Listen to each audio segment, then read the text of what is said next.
Hello, Duderinos. Welcome back to Duty's Daggers. We have a review overview to do today of the WE Knives Provoke. Really cool knife here. I like it a lot. First of all, if you haven't subscribed, do that right there. Follow me on Instagram at duties_daggers also. And consider becoming a channel member. There are different tiers. Lowest is $3, and you get a members only video every Saturday and access to a group chat for only the members. Pretty cool stuff. And if you can't or don't want to, leave a like on the video. Leave me a comment too. Say hi. So, the WE Knives Provoke. This is a Ray Laconico design. The first Laconico I have ever checked out, to be honest with you. And that's kind of weird because I really love his designs. I just haven't gotten around to getting one yet. He makes customs, but he also has some of his designs kind of with different other manufacturers, larger manufacturers. He has a couple with WE. He has a couple with Kaiser. The Kaiser Gemini comes to mind, and a few others as well. Really well-known, very popular designer. He makes good stuff, very, very good stuff. He does some knives with Monterey Bay knives as well. I was just looking at one of his fixed blades, the Field Trekker by Monterey Bay Knives, and gosh, that's just a beautiful, beautiful fixed blade. I believe he also does the swayback as well for Monterey Bay Knives. So, very well known, very good stuff. Let's measure this thing here. It's a pretty big knife, but not massive. We've got a blade length of just under 3.5 inches. Overall, we are at, looks like exactly 8. Very cool. And then our closed length, 4.5. Awesome. Excellent, excellent, excellent ratios here. I love that. I love when the measurements are just even, you know? 3.5-inch blade, 4.5-inch handle. That's excellent in my book. Excellent. Let's do some size comparisons, and then we'll measure the thickness behind the edge. It feels pretty thin. How about some Spyderco's? Spyderco Paramilitary 2. Pretty, let's see. It looks very similar. The PM2 is like a 1/4 inch longer, actually. Although it looks almost the same. And then how about the Native 5? There you go. Let's do some classics. The Ontario Rat Model 2 and the Civivi Elementum. There you go. And then how about some more expensive knives. The Demco 80-20.5 Shark's Foot. And the Hinderer XM18 Spanto. There you go. So it's you know, it's an 8-inch knife. It's a pretty, not overly big, but it's a long knife. Now let's check the thickness behind the edge. Turn our calipers on, make sure they're zeroed out. Let's take a measurement back here at the base near the sharpening choil. And we have 17 thousandths. Towards the middle, we have 18 thousandths. And at the tip, we have 19 thousandths. So I think that's pretty nice and thin for an EDC knife, for sure. For frame of reference, the Civivi Baby Banter is 17 thousandths. The Benchmade Griptilian is 28 thousandths. The Paramilitary 2 is 24 thousandths, and the Elementum is 20 thousandths. So this being 17, I think that's very good.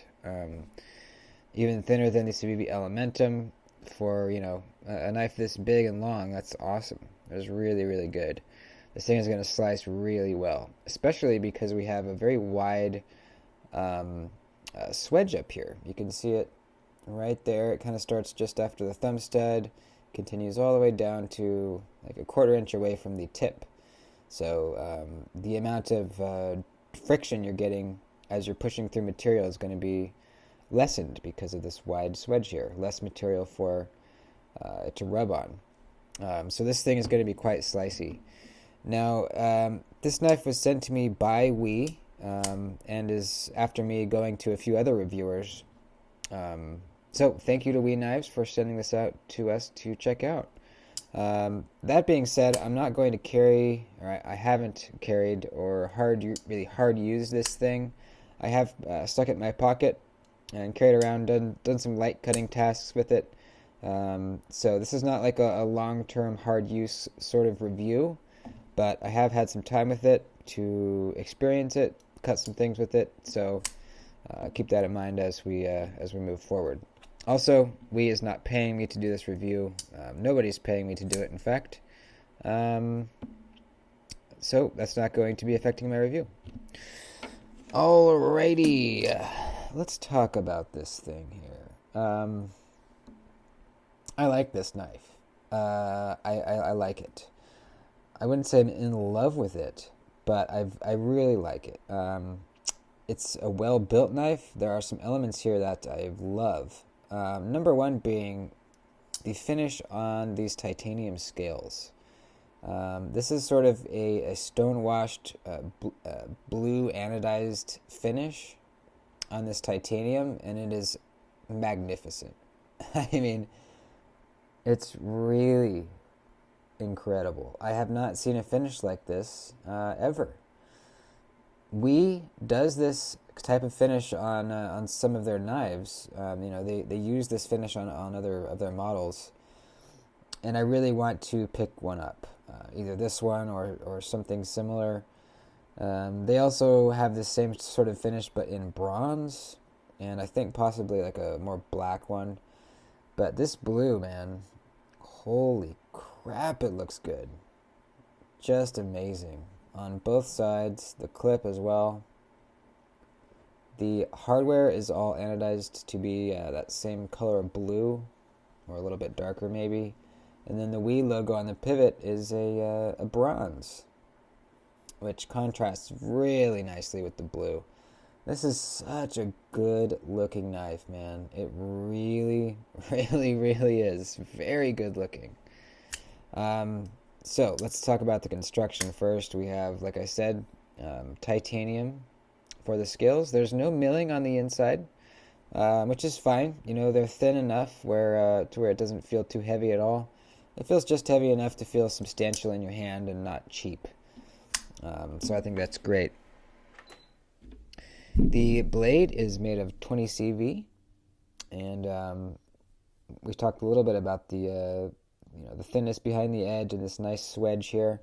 I would probably call this a clip point. You can see starting right here and all the way down to the tip, we have a straight line, which is typically what clip points do. Sometimes they'll swoop up even. If this was a drop point, it would probably come down and then drop to the point a little bit more. You could probably call this a drop point as well, but I think it's as a clip point. It's not a crazy high tip for a clip point, though. For utility cuts, you're still, you don't have to raise your wrist up super duper high to get to the tip. So I think this is still a pretty good blade shape for EDC. I would absolutely carry this for sure. The one thing I don't like about the blade is it is bead blasted.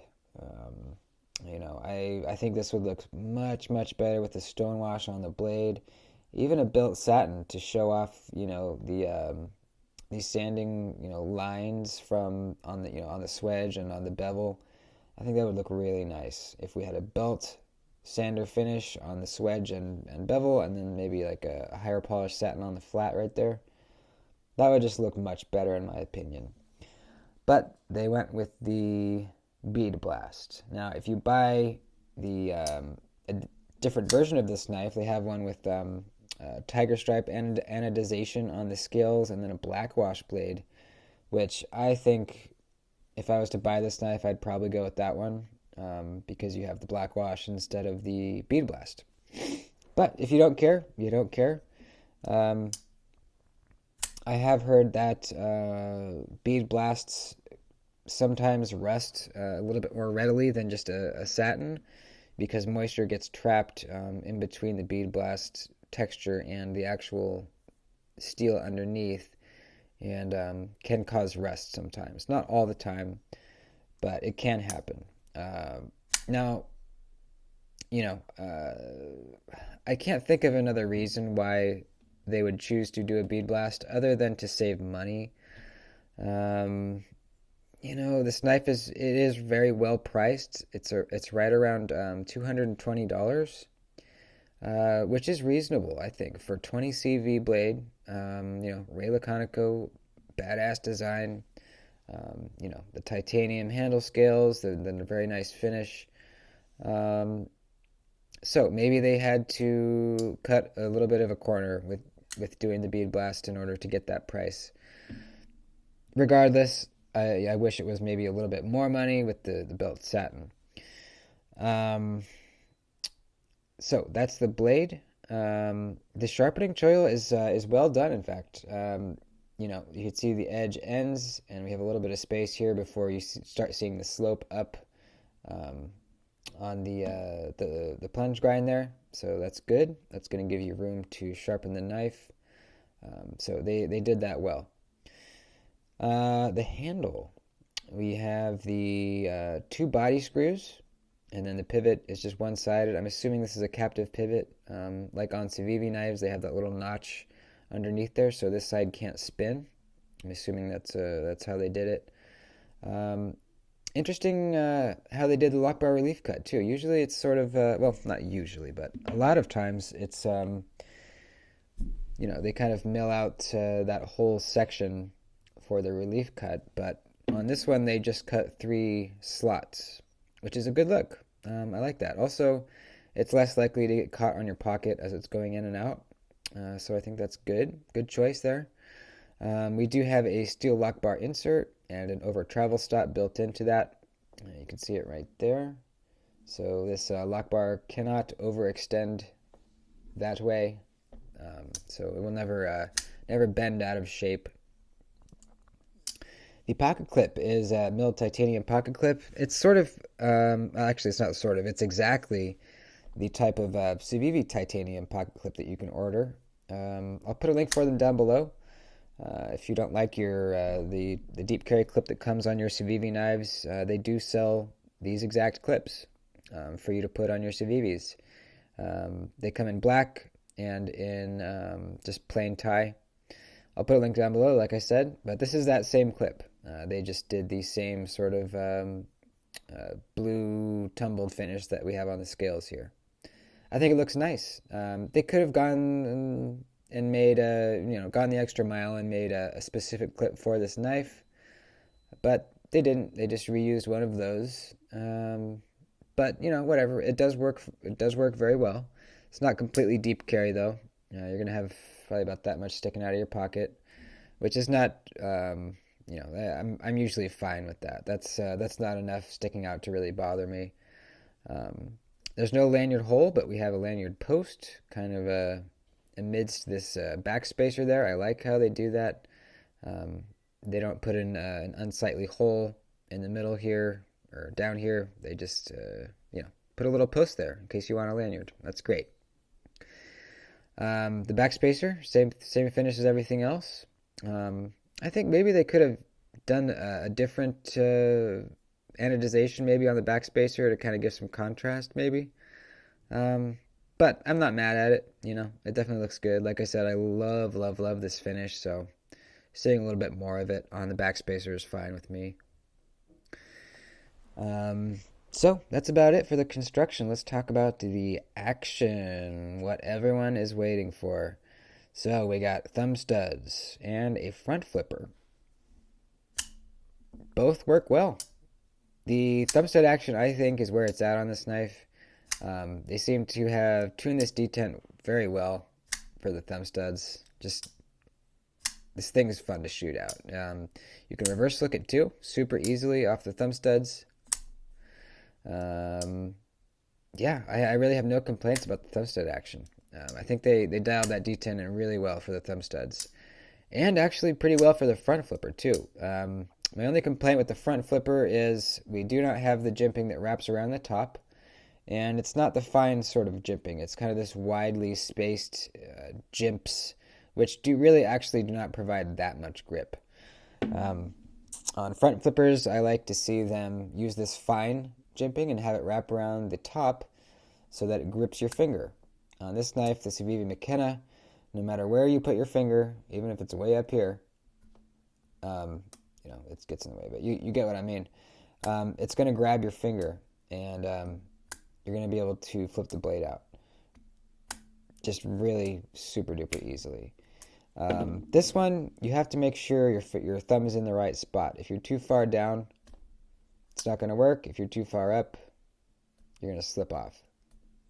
You have to be kind of just right at the top, but not over, and you can fire it out easily. It does fire out easily once you get in that right spot, so not a huge deal. I can do all the tricks. You can do the over the top as long as you're not pushing on the lock bar. So just a little complaint about the jimping there. They could have made this easier to front flip. But as far as the detent goes for the front flip, it's fine. It's actually pretty good. Yeah, I like it.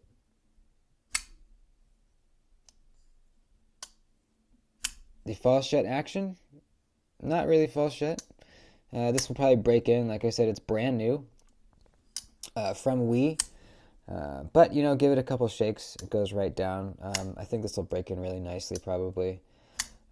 I've never owned a Wii knife before, so I don't know if they're known for their super smooth action. I know Civivi does a good job with it, so I'm assuming that that Wii does also. And yeah, that's kind of it. The stop pin in the closed position falls right into the sharpening choil, right in there. So be aware of that. Do not try to enlarge the sharpening choil, or you will wreck your knife.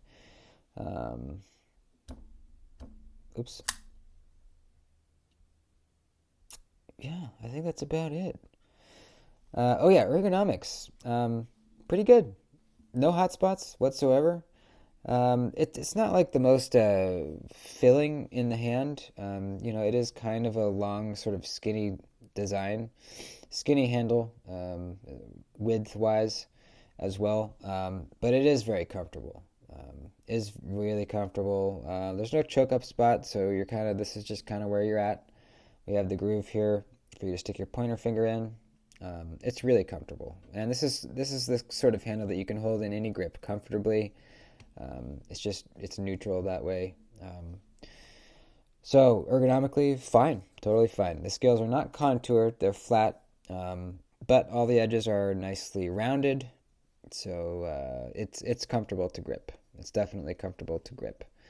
Like I said, this jimping really doesn't provide almost no amount of grip. It might as well not be there, to be honest. I wish they would have used maybe some finer jimping or deeper or something. So overall, I really like this knife. Just a couple complaints. Oh yeah, one last thing. The lock bar access is not great. You can see they don't really give you much of a cutout here to be able to push that over easily. I can still push it over fairly easily, but it feels a little crammed. As far as lock bar access goes across all knives, this is on the more difficult side to disengage. Still, doesn't hurt my finger. It's not like I'm, struggling, but just something I noticed. The access is not great. So, yeah, overall, awesome knife. I need to get a Laconico in the collection. I don't think it'll be this one. I think it will probably be the Kaiser Gemini, or possibly the Wii Esprit, I believe is a Laconico. And I really want to get that that Monterey Bay Knives Field Trekker Fixed Blade by Laconico. Just so good. But this one in particular is sort of reminiscent of a lot of his custom knives that he does. This is sort of the aesthetic that he does for his customs. So if you dig those, then you're really going to like this. It's great. And, you know, we did a very good job executing it. That's about it. Thanks for watching, folks. Like the video, please, before you head out. And leave me a comment. I'm curious. Let's see. Let me know if you have any Laconico designs, and if you do, which one's your favorite. Because I'm trying to decide which Laconico to get myself. Right on. You guys are awesome. See you in the next one. Adios.